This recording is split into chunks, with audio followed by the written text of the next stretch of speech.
Aduh pusing, pala otak, pala Barbie pusing, bolak-balik, maju, mundur, maju, mundur, maju, mundur, maju, mundur. Anjay pusing banget coy. Bang, udah bang.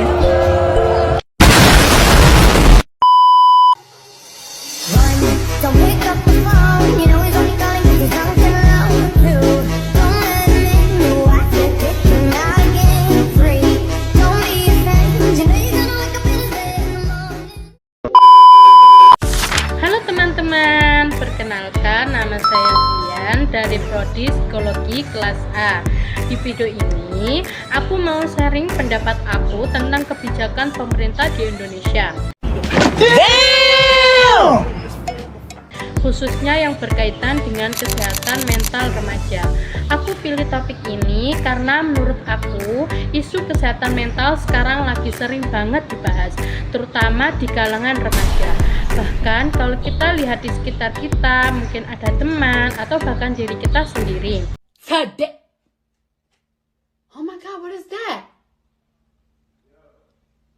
Oh my god, what is that? Yang pernah merasa stres, cemas, atau overthinking. Tapi sayangnya hal-hal seperti itu masih sering dianggap sepele. Padahal dampaknya bisa besar banget kalau tidak ditangani dengan baik. Menurut aku, kesehatan mental itu sama pentingnya dengan kesehatan fisik. Kalau fisik kita sakit, kita langsung cari obat atau kita ke dokter. Tapi kalau mental kita lagi gak baik, sering kali kita malah dipendam sendiri. Nah, dari situ aku jadi tertarik untuk membahas bagaimana sebenarnya kebijakan pemerintah terkait kesehatan mental ini, khususnya untuk remaja. Kalau menurut aku, pemerintah Indonesia sebenarnya sudah mulai memperhatikan isu kesehatan mental. Kita bisa lihat ada beberapa kampanye tentang mental health dan juga mulai ada layanan konseling di beberapa tempat. A few moments later. Tapi kalau dilihat lebih jauh, menurut aku kebijakan yang ada masih belum maksimal dan belum merata. Maksudnya, belum semua daerah punya akses yang sama terhadap layanan kesehatan mental. Masih banyak daerah yang sulit menemukan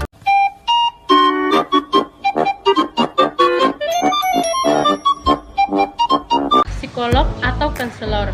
Jadi remaja di sana nggak punya tempat untuk mencari bantuan. Selain itu, jumlah tenaga profesional juga masih terbatas. Jadi walaupun ada layanan, seringkali tidak cukup untuk memenuhi kebutuhan masyarakat. Menurut aku juga, kebijakan yang ada masih terlalu umum dan belum benar-benar fokus pada kebutuhan remaja.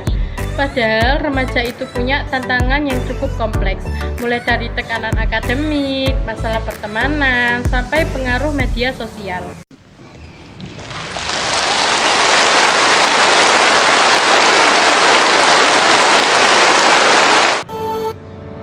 Jadi, menurut aku, kebijakan yang ada sekarang masih perlu dikembangkan lagi supaya lebih spesifik dan benar-benar menyentuh kebutuhan remaja. Dampak dari kebijakan yang belum maksimal ini cukup besar. Banyak remaja yang mengalami stres, kecemasan, bahkan burnout, tapi tidak mendapatkan penanganan yang tepat. Misalnya tekanan dari sekolah seperti tugas yang banyak, tuntutan nilai yang tinggi, dan persaingan akademik bisa membuat remaja merasa tertekan. Dari sisi sosial, remaja juga sering menghadapi tekanan untuk diterima dalam lingkungan pertemanan. Belum lagi pengaruh media sosial yang sangat besar. Di media sosial, kita sering melihat kehidupan orang lain yang terlihat sempurna, dan tanpa sadar kita jadi membandingkan diri sendiri. Hal ini bisa menimbulkan rasa insecure, kurang percaya diri, bahkan overthinking. Selain itu, stigma di masyarakat juga masih cukup kuat.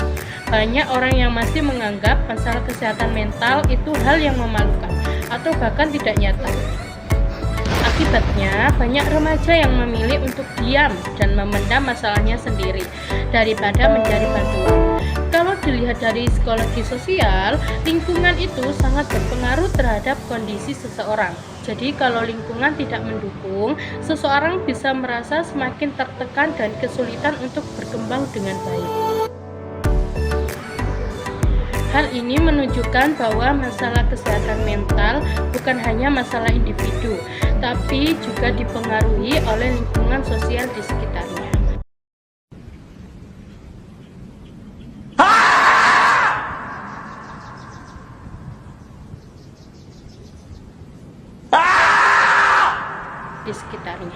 Menurut aku, ada beberapa solusi yang bisa dilakukan untuk mengatasi masalah ini.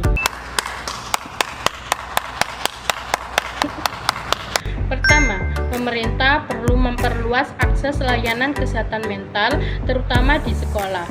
Oh my god! Wow! Dengan adanya konselor di sekolah, remaja bisa lebih mudah untuk mendapatkan bantuan tanpa harus merasa takut atau kesulitan. Kedua, edukasi tentang kesehatan mental juga perlu ditingkatkan. Masyarakat perlu diberikan pemahaman bahwa kesehatan mental itu penting dan mencari bantuan itu bukan hal yang memalukan. Ketiga, pemerintah juga perlu menambah jumlah tenaga profesional seperti psikolog dan konselor supaya layanan bisa lebih maksimal. Oh my god, what is that? Oh my god, what is that? Selain itu, menurut aku media sosial juga bisa dimanfaatkan sebagai sarana edukasi yang efektif karena sekarang remaja lebih banyak menghabiskan waktu di media sosial. Jadi, informasi tentang kesehatan mental bisa disampaikan dengan cara yang lebih mudah diterima. Misalnya melalui konten edukatif, kampanye digital, atau kolaborasi dengan influencer yang bisa menjangkau anak muda.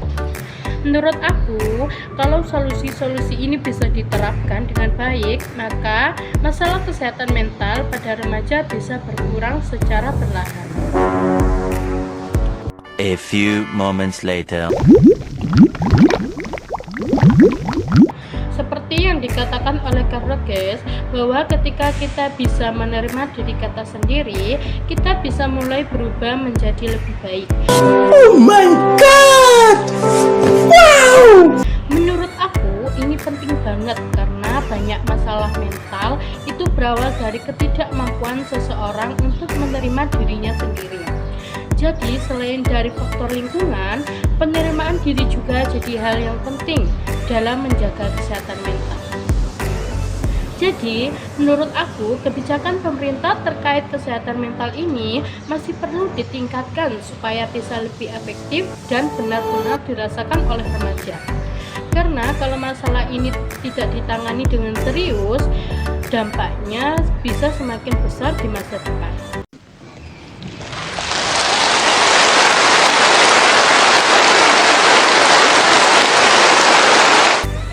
Semoga kedepannya kesehatan mental bisa lebih diperhatikan dan remaja bisa mendapatkan dukungan yang lebih baik. Terima kasih sudah menonton, semoga video ini bermanfaat.